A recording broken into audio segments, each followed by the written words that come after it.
ugiye gushyingirwa umukobwa imfura yawe wayitaye muri wese ikiro na mfura wagitaye muri wese umwana wa gatatu wamutaye muri wese ukajya gukundana n'undi muhungu uwo muhungu nawe yatangiye muri toronko masambana yagiye muri segonderi asambana yagiye muri kaminuza arasambana amaze gusambana n'abantu 8 amaze gusambana n'abantu 10 nawe uri umukobwa wasambanye n'abantu 3 wasambanye n'abantu 4 iyo myako yose nayo madayimoni yose nizo karande zose wagiye wirundanyirizamo mwajya kubana muti twabanye mukaza kwa pastori mwagera kwa pastori muti pastori cyangwa padiri dore ko abihaye Imana bo mu iminsi dukwiye gusengerwa no kuri Imana ikwiye kuduha umugisha kandi kadufasha mukaza ngo muje gushingirwa ukaza twita inda y'amezi 7 ukaza kwa pastori akigisha warangiza ukajya gufata mu bitahanwa ugapakiramo n'ibyo byaha.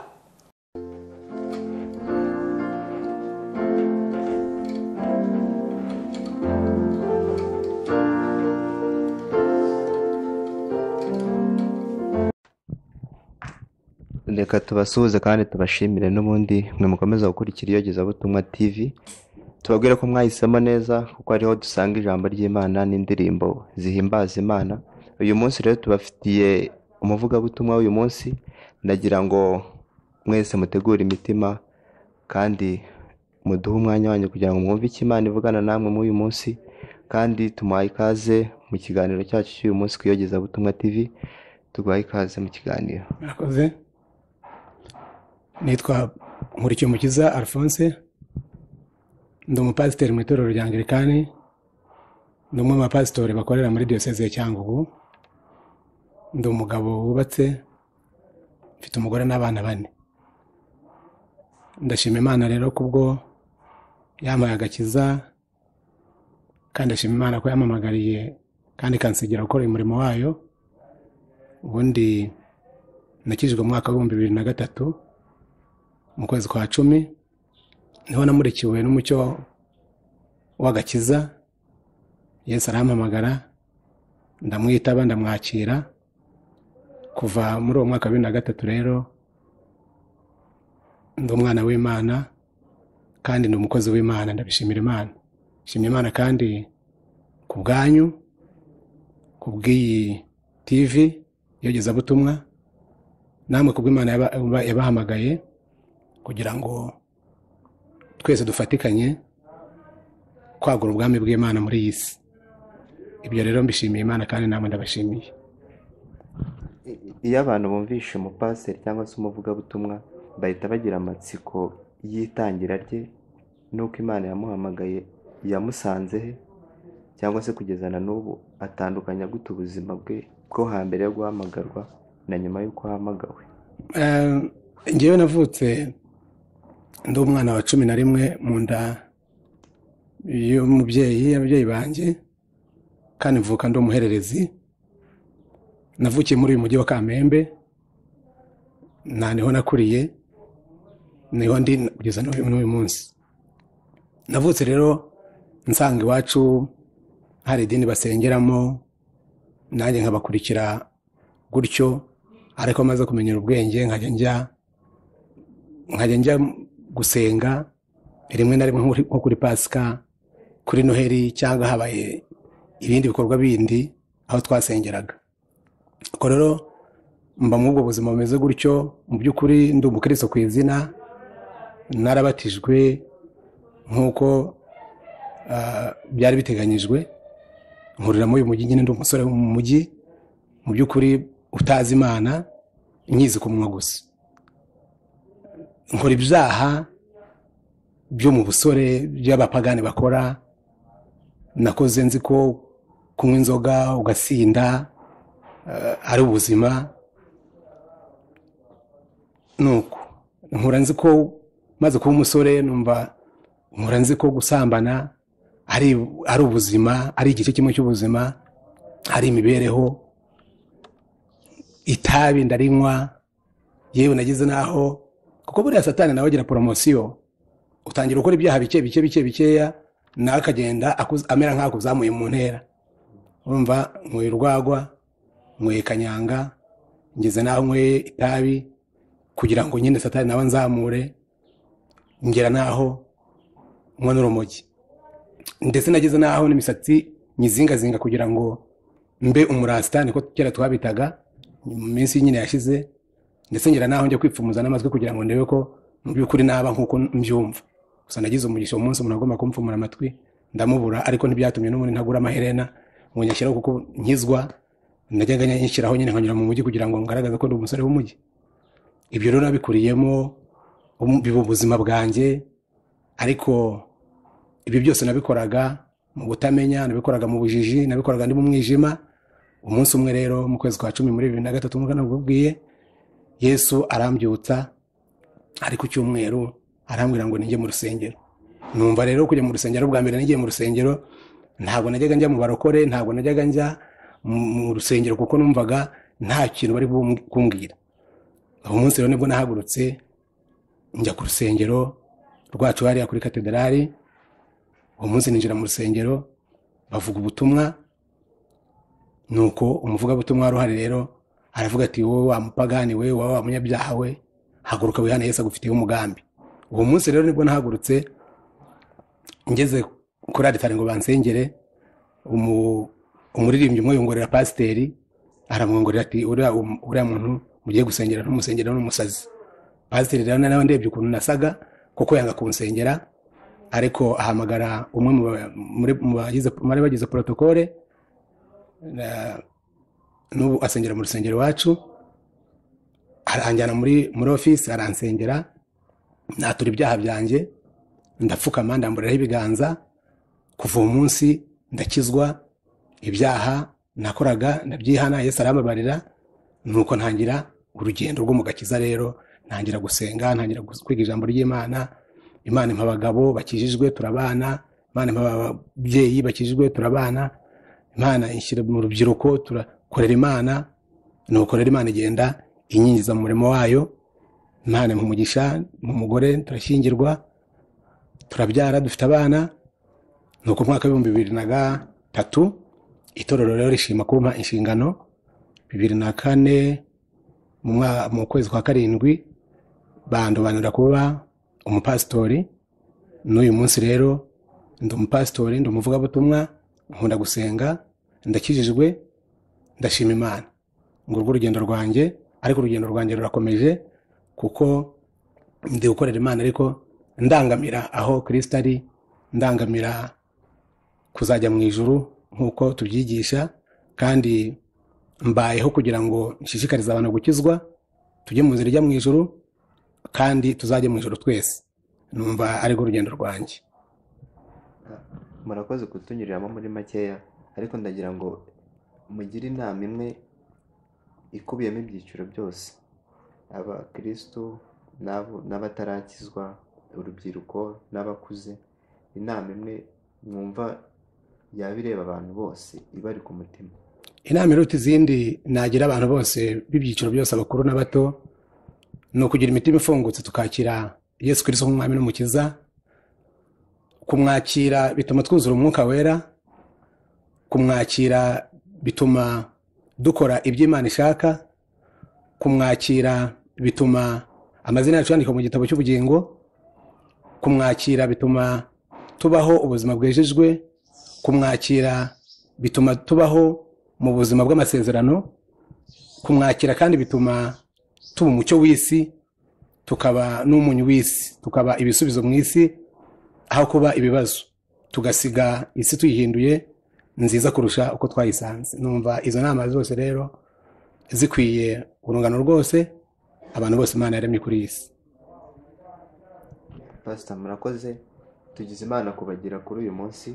Reka tubahereze umwanya kugira ngo twumve icyo Imana bashize ku mutima, kandi saba kugira ngo wowe dukurikiye kuri uyu munsi uduhe umwanya wawe, kandi Imana irakugirira neza.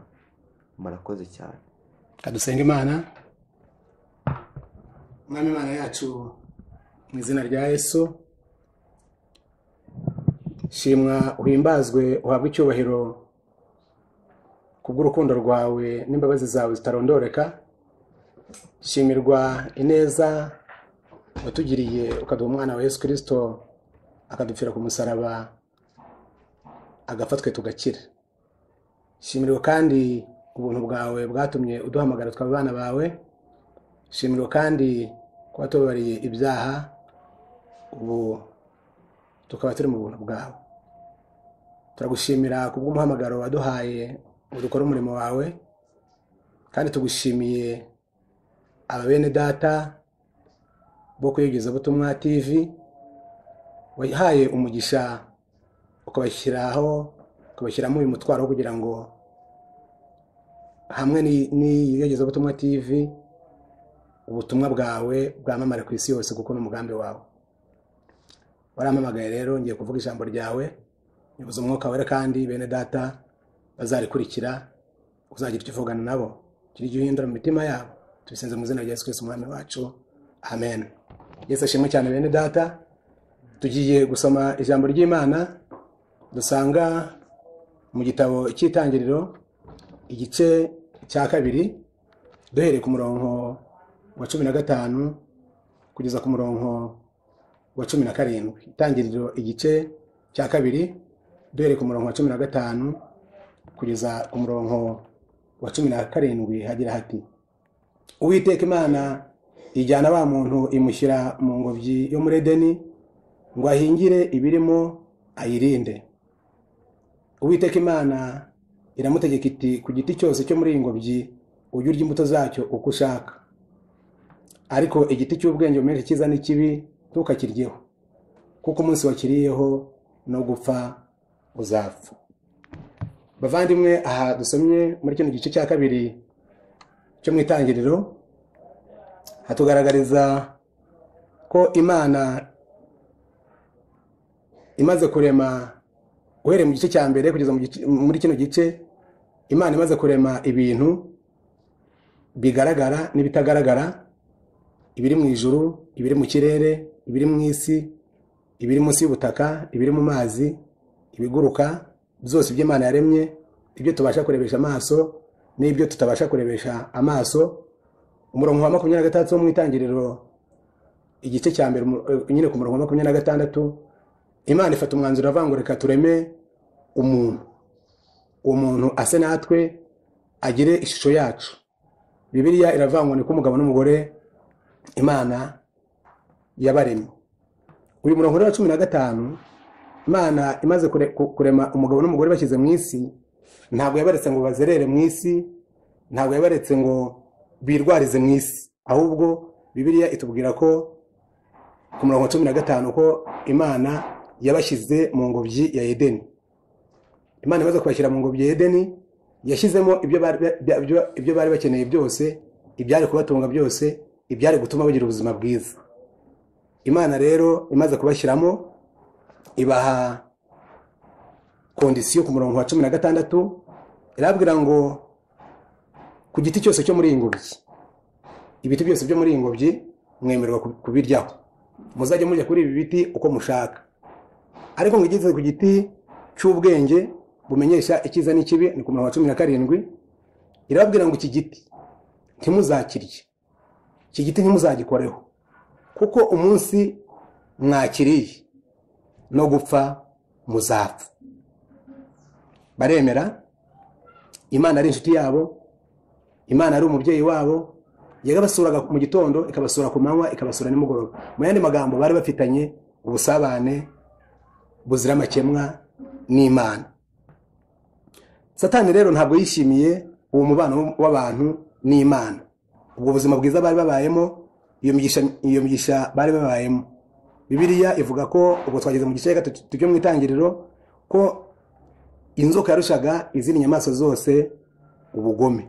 Nuko Satani aza mu ishusho y'inzoka, yinjira muri Edeni, areba Adamu na Eva, nuko iganiriza Eva, iramubwira ati, ariko se buriya ibi biti biri aha ngaha ko mujya mubisoromaho, hari iki cyo kubera iki mutagisoromaho? Nuko barabwira bati, Imana yatubujije, yaduhaye uburenganzira bwo kurya ku zindi mbuto zose zo mu Edeni, ariko iki giti cy'ubwenge bumenye icyiza n'ikibi ntabwo Imana yatwemereye kukirya. Nuko Satani arababwira ati, oya, ntabwo nubwo Imana yababwiye ngo ntimuzapfa, ariko mu by'ukuri ntabwo muzapfa. Mu nyumvire Imana yaravuga ngo muzapfa, ariko Satani ku murongo wa 4 mu gice cya gatatu Satani avuga ngo ntimuzapfa kuko Imana izi ko umunsi mwaziriyeho amaso yanyu azahweza mugahindurwa nk'Imana mukamenya icyiza n'ikibi.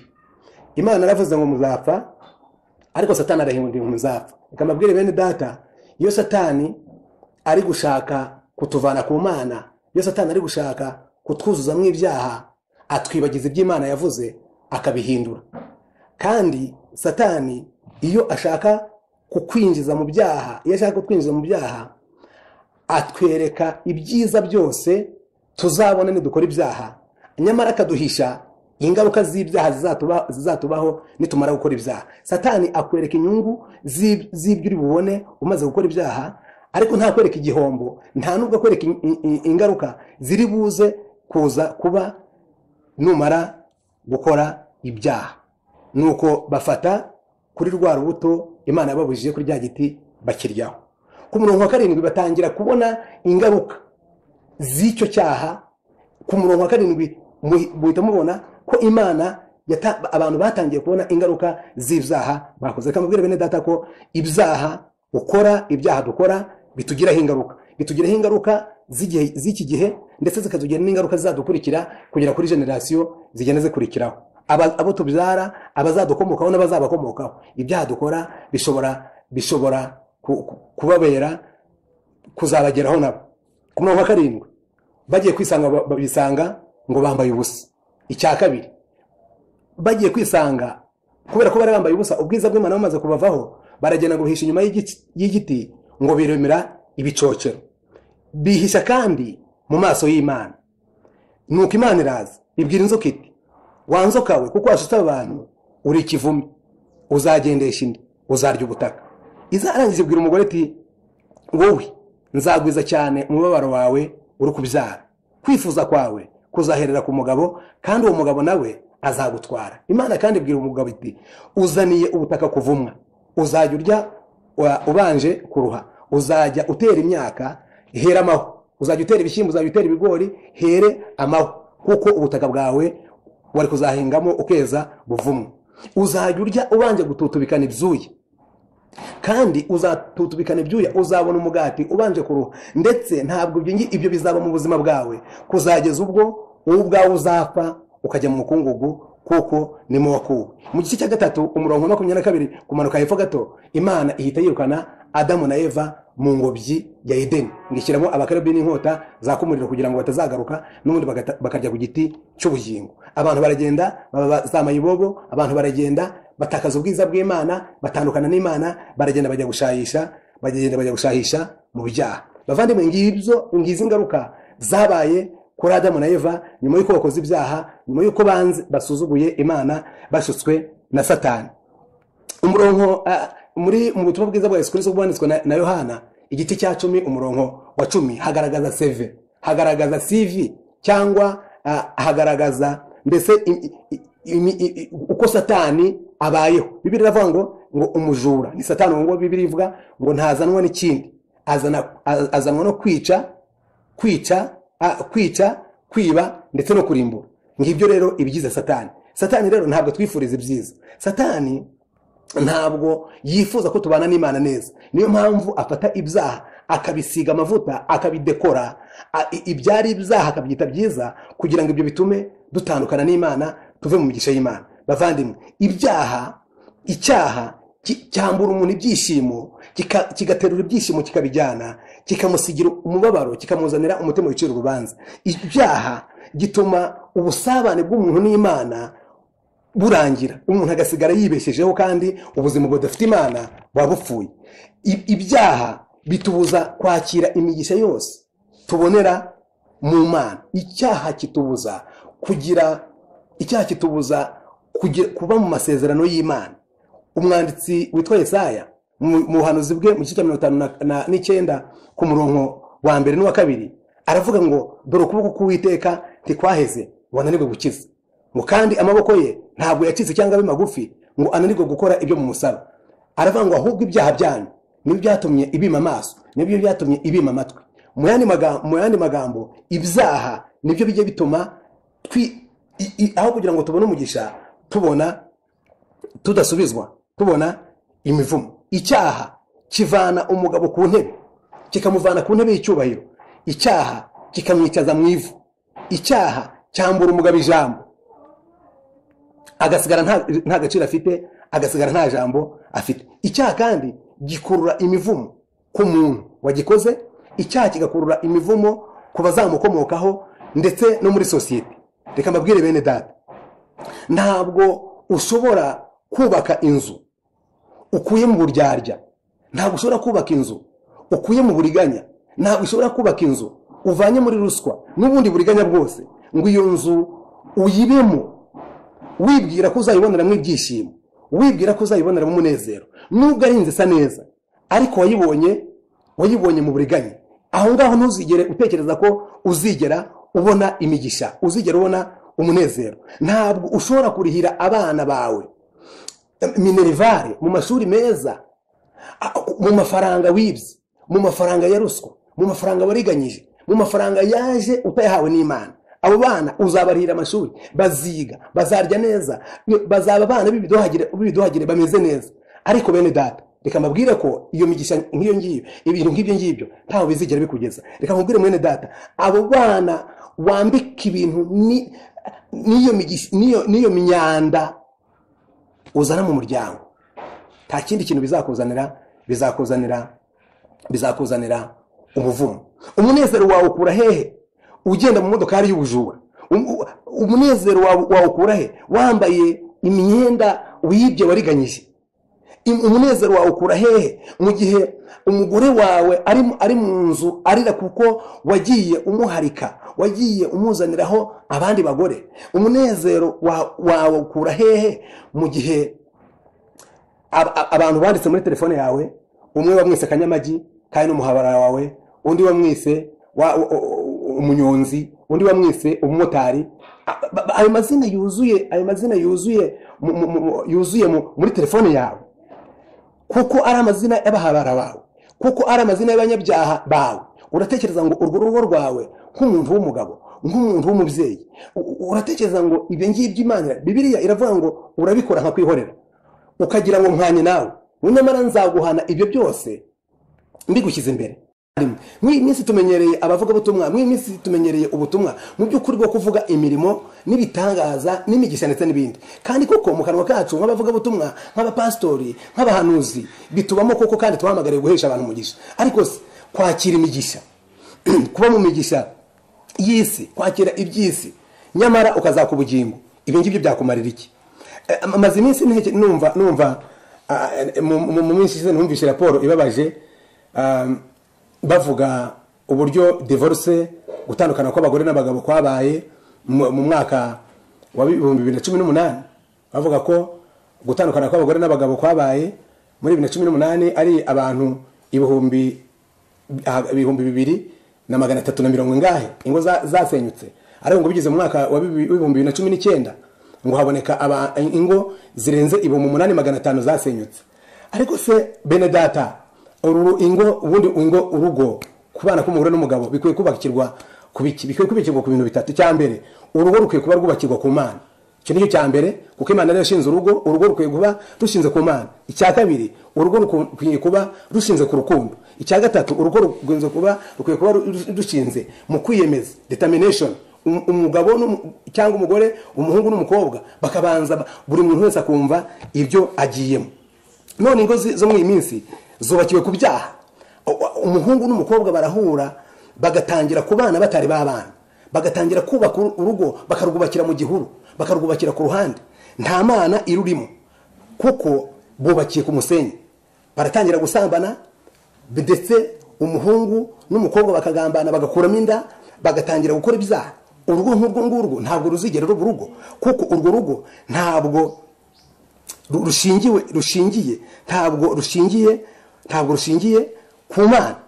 Ugiye gushyingirwa umukobwa, imfura yawe wayitaye muri wese, ikiro na mfura wagitaye muri wese, umwana wa gatatu wamutaye muri wese, ukajya gukundana n'undi muhungu. Uwo muhungu nawe yatangiye muri toronko masambana, yagiye muri segonderi asambana, yagiye muri kaminuza arasambana, amaze gusambana n'abantu 8, amaze gusambana n'abantu 10, nawe uri umukobwa wasambanye n'abantu 3, wasambanye n'abantu 4. Iyo myako yose nayo madayimoni yose nizo karande zose wagiye wirundanyirizamo, mwajya kubana muti twabanye, mukaza kwa pastori, mwagera kwa pastori muti pastori cyangwa padiri, dore ko abihaye Imana bo mu minsi dukwiye gusengerwa no kuri Imana ikwiye kuduha umugisha kandi kadufasha. Mukaza ngo muje gushingirwa, ukaza twita inda y'amezi 7, ukaza kwa pastori, pastori akigisha, warangiza ukajya gufata mu bitahanwa ugapakiramo n'ibyo byaha, warangiza ukaza njya mbona baje gushingirwa, yagera mu rusengero wareba abageni binjiye, bakwinjira mu rusengero nkaho hakwinjiye umunezero, nkaho hakwinjiye ibyishimo, ukajya kubona ukabona ni umwijima gusa kuko ni abanyabyaha basayishije mu byaha.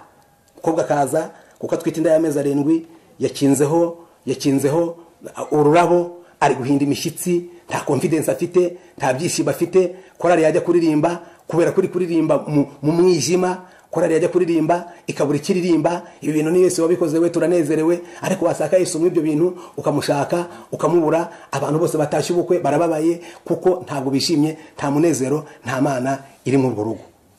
Ibyo byose abo bose bajya mu rugo mu kwezi kumwe mu mezi 2 batana, ngo abantu Imana yateranyije ngo batanye, kandi Imana itarigeze igera muri urwo rugo.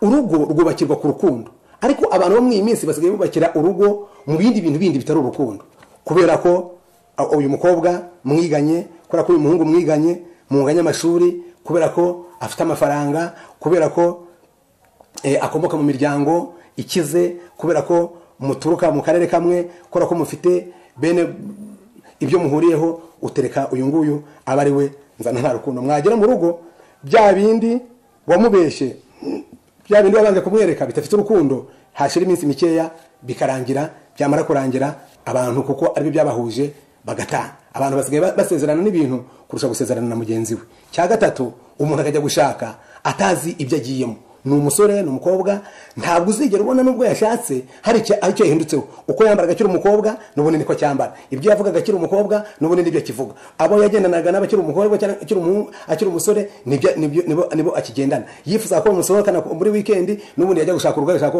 gusohoka muri weekend. Mbese ubwo buzima bwo mu busore akumva n'ubundi akwiye kubamo mu gihe n'ubundi yubatse ingo, ntacyo yahindutseho. Ni wa wundi uzahora iwabo buri munsi, ni wa wundi abandi bakundanaga n'ubundi baracyakundana, ukibaza aho yavuye naho yagiye. Nyamara kubaka urugo ni ukwiyemeza, ni ukumenya ibyo ugiyemo, ni ukumenya guhagarara, ukavuga ngo nubwo nkuze ku mubiri ariko no mu bitekerezo byanjye ndakuze. Bavandi mwenda tinze cyane, tuzagira umwanya wo kubivugaho kuko ndumva Imana impamagarira kuza gufata umwanya hamwe na bene data tukagira ibyo twigisha abantu, cyane cyane kubyerekeranye no mu izi ngo zo mu minsi ziri gusenyuka. Imana izadufasha, ariko bavandimwe ibyo byose mbabwira ni ingaruka z'ibyaha, ni ingaruka z'uko abantu bagiye batimana, ni ingaruka z'uko abantu bagiye begeza Imana. Ubuzima budafite Imana babupfuye, ubuzima budafite Yesu babupfuye, ubuzima bw'akajagari nk'ubwo ngubwo. Ikiburangiza ni uko Imana iba mu mutima wawe kandi Yesu akakuyoboza umwuka wawe wera. Reka mpamagarire abahungu, reka mpamagarire abahungu bacu, reka mpamagarire abakobwa bacu, reka mpamagarire ababyeyi, abagabo bagenzi banjye, nyabone ndabinginze nimureke twicishe bugufi turi munsi y'ukuboko kw'Imana. Nimureke twicishe bugufi, tugire imitima yicisha bugufi. Yemwe basore namwe bakobwa, nimwicishe bugufi muri munsi y'ukuboko kw'Imana. Mwambare neza, mwambare nk'abana b'Imana, muvuge neza nk'abana b'Imana. Nimureke kujya mu biyobyabwenge bitazagira icyo bimamarira, bizabica ubwonko, bizica destiny yanyu, bizica future yanyu, bizica ejo azaza hanyu. Kandi Bibiliya iravuga ngo kuko ibihembo by'ibyaha ari urupfu, ngahubwo ibihembo by'agakiza ngo ni ubugingo uhoraho muri Kristo Yesu. Ibyaha rero urabikora, ariko nawe ejo bikaguhinduka, mukanya bikaguhinduka. Ndahamagarira abantu bujuje ubugambanyi mu mitima yabo, ndahamagarira abantu bujuje uburyarya mu mitima yabo, ndahamagarira abantu bujuje ibyaha mu mitima yabo, mbahamagarira kwihana. Ndasoreza ku magambo ari muri Yesaya igice cya 55, umurongo wa 7. Yesaya 55 umurongo wa 7 niho ngiye gusoreza, aho Yesaya agira ati umunyabyaha nareke ingeso ze, ukiranirwa areke ibyo yibwira, agarukira Uwiteka nawe aramugirira ibambe, agarukira Imana yacu kuko izamubabarira rwose kandi ikamubabarira rwose pe. Umunyabyaha rero nareke ingeso ze, mugarukire Uwiteka. Imana iteze amaboko, Imana ni Imana y'urukundo, Imana ni Imana y'imbabazi. Uyu mugabo ubahagaze imbere, Imana yaramubabariye. Nababwiye ubuhamya bwanjye, Imana yambabariye ibyaha, Imana iranyeza, ndi umwana w'Imana. Nawe rero Imana yakubabarira, nubwo ubusanzwe uri umurokore, ukaba waraguye, ukaba warahengamiye mu by'isi, cyangwa usanzwe utari wakira Yesu Kristo umwami n'umukiza, ndaguhamagarira kwatura ibyaha byawe, ndaguhamagarira gukizwa, ndaguhamagarira kuza kwa Yesu, ndaguhamagarira kwanga ibyaha, kuko ibyaha bidukururira ibibazo, bikadukururira imivumo turi mu isi, kandi ibyaha bikazadukururira kurimbuka, tukazajya kurimburanwa na Satani. Bene data rero, Imana ibaho umugisha, Imana ibagirire neza, ukuboko kw'Imana kubane namwe, amahoro y'Imana bane namwe, umugisha w'Imana bane namwe, ubwiza bw'Imana bubagaragareho. Ndabasabira umugisha mu byo mukora byose, ndabasabira umugisha mu migendere yanyu, ndabasabira umugisha mu mishinga yanyu, ndabasabira umugisha mu byo mutekereza byose. Imana ibaho umugisha, Imana ibazamure, Imana ibakomeze, Imana ibiteho, imurikirishije gukiranuka kwayo kuri mwebwe, kandi Imana ibaho umugisha. Nibyo mbasabiye kandi nanjye nisabira mu izina rya Data twese n'iry'Imana n'iry'Umwuka wera. Amen.